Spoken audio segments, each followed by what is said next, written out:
Stock మార్కెట్‌లో trading చేసేటప్పుడు ప్రతి ఒక్క బిగినర్ అనేవాడు కామన్‌గా ఒక మిస్టేక్ అయితే చేస్తూ ఉంటాడు. ఆ మిస్టేక్ ఏంటి అనేది ఈ వీడియోలో క్లారిటీగా ఎక్స్‌ప్లెయిన్ చేస్తాను వినండి. అలాగే ఈ మిస్టేక్ అనేది మీలో ఎవరైనా ఫేస్ చేసి ఉంటే గనక, లేదా ఇప్పటికి అదే మిస్టేక్ అనేది మీరు చేస్తూ ఉంటే గనక కామెంట్ సెక్షన్‌లో కామెంట్ చేయండి. ఓకేనా? ఇంకేమాత్రం లేట్ చేయకుండా టాపిక్‌లోకి వెళ్ళిపోదాం. ఇంకా టాపిక్‌లోకి వస్తే ఫస్ట్ ఆఫ్ ఆల్ ఆ మిస్టేక్ ఏంటంటే, ఎప్పుడైనా సరే బిగినర్ అనేవాడు ఎలా ఆలోచిస్తాడంటే, వాడు మార్కెట్‌లోకి ఎంతో కొంత మనీ అనేది పట్టుకొనొచ్చి ట్రేడింగ్ అనేది చేద్దాం అనుకుంటాడు. ఫర్ ఎగ్జాంపుల్ ఒక 10,000 రూపీస్ పట్టుకొని మార్కెట్‌లోకి ఎంటర్ అయ్యాడనుకుందాము. ఇలా ఎంటర్ అయ్యి చార్ట్‌లో ఏదో ఒకటి అనాలిసిస్ చేసుకొని వాడు సొంతంగానే ఒక పొజిషన్ అయితే తీసుకున్నాడనుకుందాము. అయితే ఆ పొజిషన్ తీసుకున్న తర్వాత వాడి మైండ్ సెట్ అనేది ఏ విధంగా ఉంటుందంటే, ఫర్ ఎగ్జాంపుల్ వాడు తీసుకున్న పొజిషన్ అనేది ఒక 100 రూపీస్ ప్రాఫిట్‌లోకెళ్ళిందనుకుందాము. అంటే ఒక 10,000 రూపీస్ క్యాపిటల్ తోటే వచ్చాడు కాబట్టి ఒక 100 రూపీస్ ప్రాఫిట్‌లోకెళ్ళిందనుకుందాం. అప్పుడు వెంటనే బిగినర్ అనేవాడు ఎలా ఆలోచిస్తాడంటే, అరే! మనకి 100 రూపీస్ వచ్చినియి గదా! ఇంకా వెయిట్ చేస్తే ఈ వచ్చిన డబ్బులు కూడా పోతాయని, ఆ ప్రాఫిట్‌ని అక్కడితో కట్ చేసి ఎగ్జిట్ అయిపోతాడు పొజిషన్‌ని. అదే మళ్ళీ ఇదే బిగినర్ అనేవాడు ఫర్ ఎగ్జాంపుల్ అదే 10,000 తోటి ఒక పొజిషన్ అనేది తీసుకున్నాడు అనుకుందాము. ఈసారి పొజిషన్ అనేది లాస్‌లోకెళ్ళింది. ఎంత అంటే 500 రూపీస్ లాస్‌లోకెళ్ళింది అనుకుందాము. అయితే ఇప్పుడు ఇదే బిగినర్ అనేవాడు ఏ విధంగా ఆలోచిస్తాడంటే, అరే! 500 రూపీస్ లాసే కదా! వెయిట్ చేద్దాము. వెయిట్ చేస్తే మార్కెట్ అనేది మళ్ళీ మనకు ఫేవరబుల్‌గా మూవ్ అవుతుంది. సో, అప్పుడు ఆటోమేటిక్‌గా లాస్ అనేది రికవర్ అయిపోతుంది.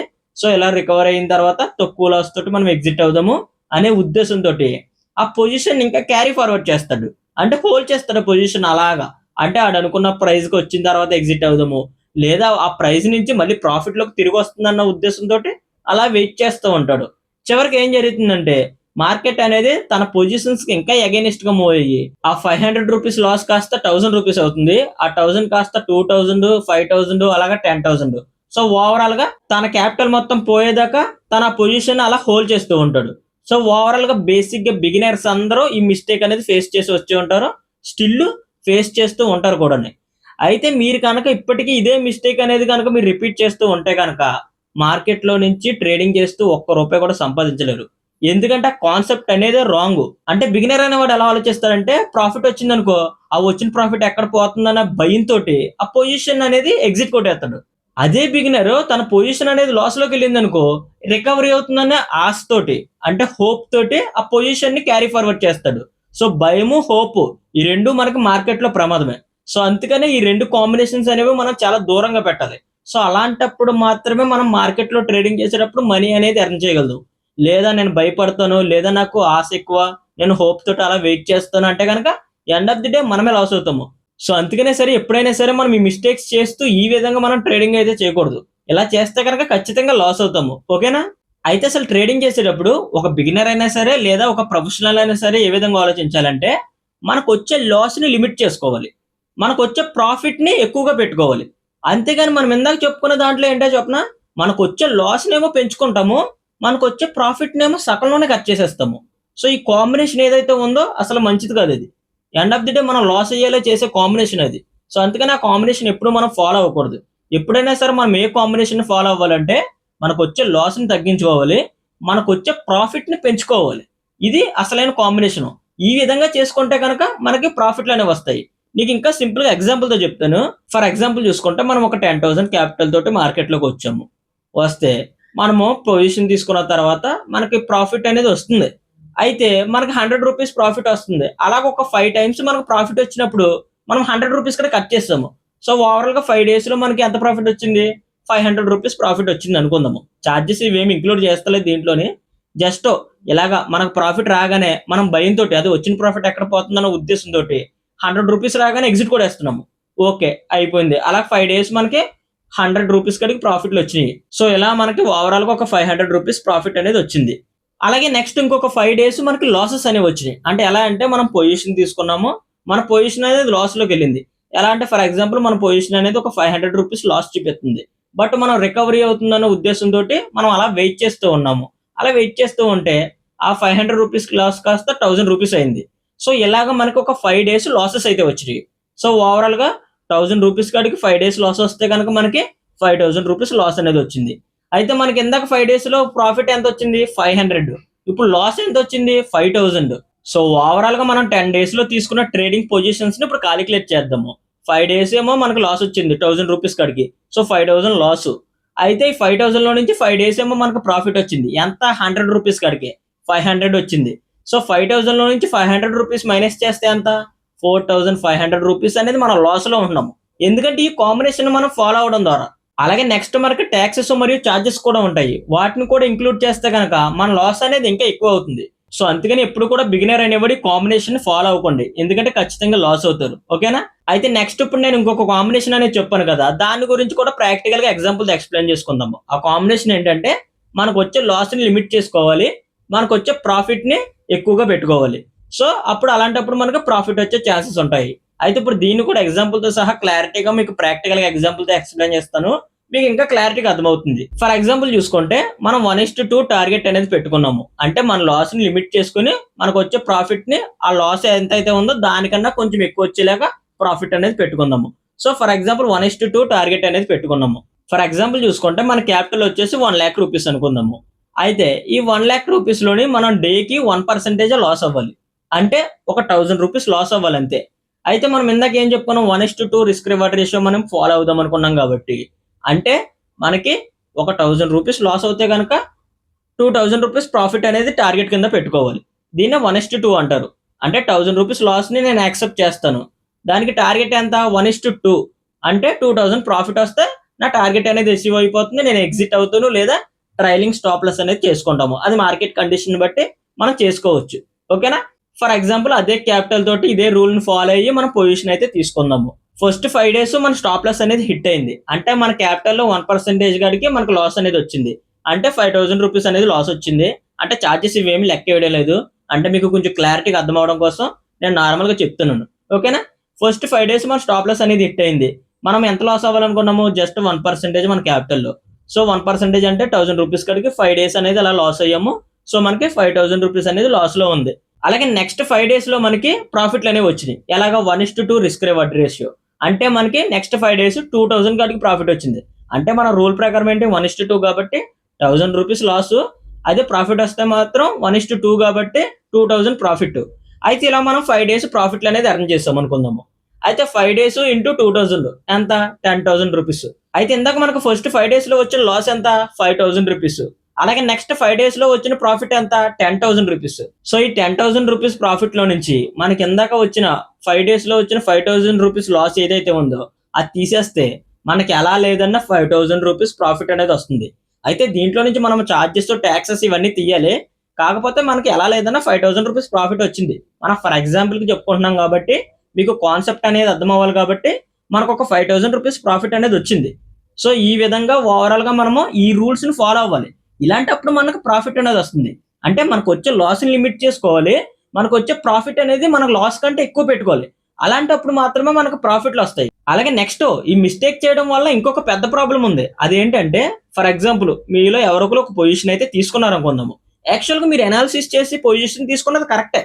అంటే ఫర్ ఎగ్జాంపుల్ మీరు ఒక 1 lakh రూపీస్ తోటి ట్రేడింగ్ అనేది చేస్తున్నారు. మీరు అనాలిసిస్ చేసింది అంతా కరెక్టే. అంటే మీరు ఆ పొజిషన్ ని హోల్డ్ చేస్తే కనుక మీకు ఆ పర్టికులర్ ట్రేడ్ కి ఒక 10,000 రూపీస్ ప్రాఫిట్ అనేది వస్తుంది.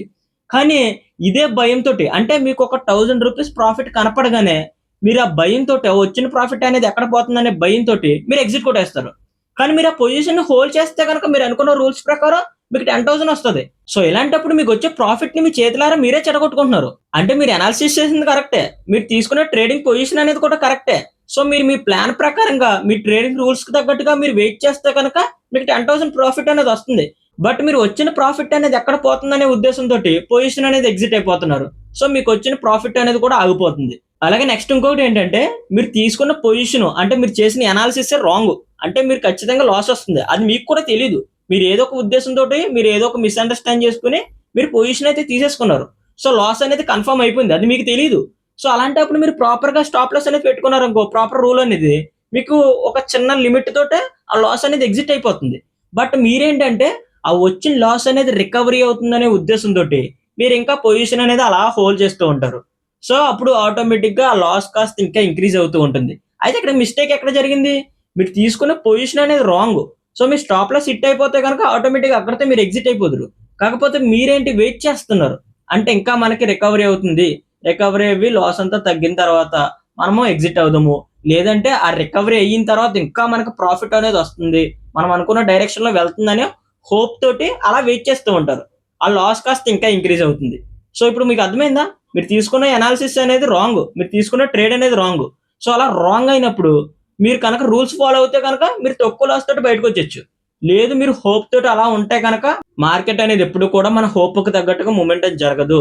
మార్కెట్ అనేది దాని వేలో అది మూమెంటం జరుగుతుంది. దానికి తగ్గట్టుగా మనం ఏ విధంగా రియాక్ట్ అవుతున్నాం అనేది ఇంపార్టెంట్. అంతే తప్ప మార్కెట్ అనేది మన ఎమోషన్స్ ఏం పట్టించుకోదు. సో ఇలాగ మీరు ఇదే విధంగా ఫాలో అవుతే కనుక ఇంకా లాస్ అనేది ఎక్కువై లాస్ అవుతారు. సో అందుకనే ఈ మిస్టేక్స్ అనేవి మీరు చేయకండి. ఖచ్చితంగా నా ఎక్స్పీరియన్స్ మరియు నా నాలెడ్జ్ తో చెప్తున్నాను. మీరు కనుక ఈ విధంగా ఈ మిస్టేక్ చేస్తూ ట్రేడింగ్ చేస్తే కనుక మీరు ఖచ్చితంగా ట్రేడింగ్ చేయట్లేదు, గ్యాంబ్లింగ్ చేస్తున్నారు.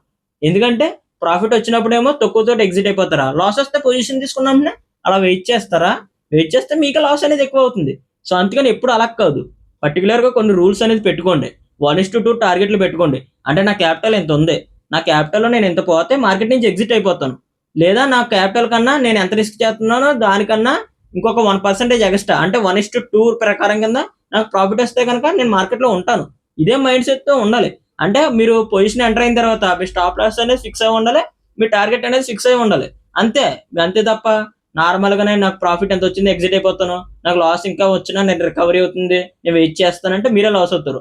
అలా ఎప్పుడు చేయకండి. పర్ఫెక్ట్ గా రూల్స్ పెట్టుకోండి. మార్కెట్ లో ఎంటర్ అయ్యి పొజిషన్ తీసుకున్నారు, స్టాప్ లాస్ హిట్ అయిందా, ఓకే అక్కడతో ఆపేయండి. ఆ రోజు అనాలిసిస్ చేసుకోండి, మిస్టేక్ ఎక్కడ జరిగిందో చెక్ చేసుకోండి. లేదా టార్గెట్ హిట్ అయిందా, ఓకే ప్రాఫిట్ తీసుకోండి.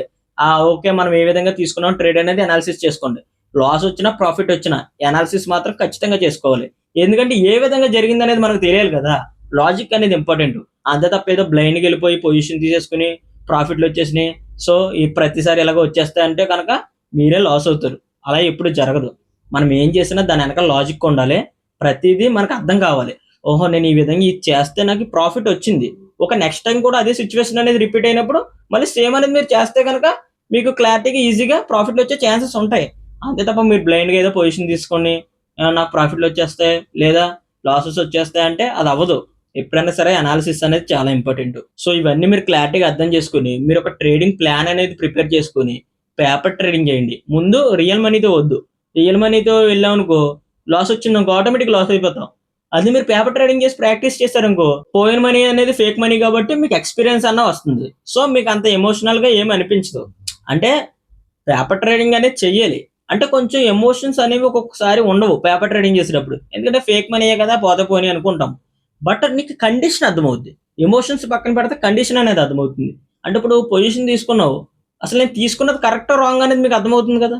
అలాగే నెక్స్ట్ మీకు ఎంత ప్రాఫిట్ వచ్చింది, అసలు ఎంత లాస్ వచ్చింది, అంటే నువ్వు తీసుకున్న పొజిషన్ బట్టి నువ్వు ఎంత ప్రాఫిట్ వచ్చింది ఎంత లాస్ వచ్చింది అనేది కూడా అర్థమవుతుంది కదా. ఎమోషన్స్ అన్ని పక్కన పెట్టండి ఒకసారి, ఇలా అర్థమవుతుంది. సో అందుకని పేపర్ ట్రేడింగ్ చేయండి, తప్పేం కదా పేపర్ ట్రేడింగ్ చేయడం. బట్ ఎమోషనల్గా కొంచెం మన కనెక్షన్స్ అనేవి ఉండవు అంతే, ఓకేనా. సో ఓవరాల్గా ఈ విధంగా చేయండి. మీలో ఎవరైనా సరే ఇప్పటికీ మిస్టేక్ చేస్తే కనుక లేదా ఎప్పుడైనా చేశారంటే కనుక కామెంట్ సెక్షన్లో కామెంట్ చేయండి. అయితే ఈ మిస్టేక్ ఇంకా మీరు కంటిన్యూ చేస్తానంటే మీరు మార్కెట్లో ఎప్పటికీ ₹1 కూడా ఎర్న్ చేయలేరు. సో అది అర్థం చేసుకుని మిస్టేక్ అనేది కరెక్ట్ చేసుకుని నేను చెప్పిన విధంగా ఒక ట్రేడింగ్ ప్లాన్ అనేది ప్రిపేర్ చేసుకుని దాన్ని ప్రాక్టీస్ చేసి నెక్స్ట్ దాన్ని రియల్ మనీ తోటి ఇంప్లిమెంట్ చేయండి. మీకు బెటర్ రిజల్ట్స్ అనేవి వస్తాయి, ఓకేనా. మీ అందరికీ టాపిక్ అనేది క్లారిటీగా అర్థమైంది అనుకుంటున్నాను. ఇలాగే వాల్యుబుల్ ఇన్ఫర్మేషన్ గురించి మీరు ఇంకా తెలుసుకోవాలంటే కనుక అర్జెంటుగా మన ఛానల్ని సబ్స్క్రైబ్ చేసుకోండి, ఓకేనా. అలాగే మనల్ని ఇన్స్టాగ్రామ్లో కూడా ఫాలో అవ్వండి. ఇన్స్టాగ్రామ్లో మనకి షార్ట్ ఫార్మాట్ కంటెంట్ అనేది ప్రొవైడ్ చేస్తాను, మీకు క్లారిటీగా అర్థమవుతుంది. అలాగే కొత్తగా నేను ఇన్స్టాగ్రామ్లో సబ్స్క్రిప్షన్ అనే ఒక ఆప్షన్ ఉంటుంది. దాంట్లో నేను అడ్వాన్స్ లెవెల్ కాన్సెప్ట్స్ ఏవైతే ఉంటాయో, అంటే ఆప్షన్ ట్రేడింగ్ చాలా మంది చేస్తూ ఉంటారు కదా, దానికి సంబంధించిన అడ్వాన్స్ లెవెల్ కాన్సెప్ట్స్ ఏవైతే ఉంటాయో ఆ కాన్సెప్ట్స్ ని, అలాగే నెక్స్ట్ సైకలాజికల్ గా ఏ విధంగా ఆలోచించాలి, అలాగే చాలా మంది కొన్ని కాన్సెప్ట్స్ ని మిస్అండర్స్టాండ్ చేసుకుంటారు. అలాగే ఆ కాన్సెప్ట్స్ ని ఇవన్నీ నేను సబ్స్క్రిప్షన్ దాంట్లో నేను అప్లోడ్ చేస్తున్నాను. మీకు ఇంట్రెస్ట్ ఉన్న వాళ్ళు ఎవరైనా ఉంటే కనుక ఒకసారి సబ్స్క్రిప్షన్ తీసుకుని చూడండి. మీకు నచ్చకపోతే కనుక మళ్ళీ సబ్స్క్రిప్షన్ అనేది క్యాన్సిల్ చేసుకోవచ్చు, ఓకేనా. ఒకసారి చూడండి. లేకపోతే నేను డెమో వీడియోస్ అనేవి ఒక 3 వీడియోస్ అనేది అప్లోడ్ చేశాను, వాటిని చూడండి. మీకు ఇన్ఫర్మేటివ్ అనిపిస్తే కనుక సబ్స్క్రిప్షన్ అనేది తీసుకోండి, ఓకేనా. అలాంటి వాల్యుబుల్ కంటెంట్ అంతా నేను ప్రతిరోజు నేను ఆ సబ్స్క్రిప్షన్ దాంట్లో నేను అప్లోడ్ చేస్తూ ఉంటాను. మీ అందరికీ యూస్ఫుల్ అవుతుంది. మీకు ఇంట్రెస్ట్ ఉంటే కనుక సబ్స్క్రిప్షన్ అనేది తీసుకోండి, ఓకేనా. సో ఇది ఫ్రెండ్స్ ఓవరాల్గా టాపిక్. కంటెంట్ అనేది ఇన్ఫర్మేటివ్ అనిపిస్తే కనుక లైక్ చేసి షేర్ చేసి అలాగే మీ యొక్క జెన్యూన్ అభిప్రాయాన్ని కామెంట్ సెక్షన్లో కామెంట్ చేయండి. మరొక ఇన్ఫర్మేటివ్ వీడియో తోటి మళ్ళీ కలుద్దాం. Thank you for watching.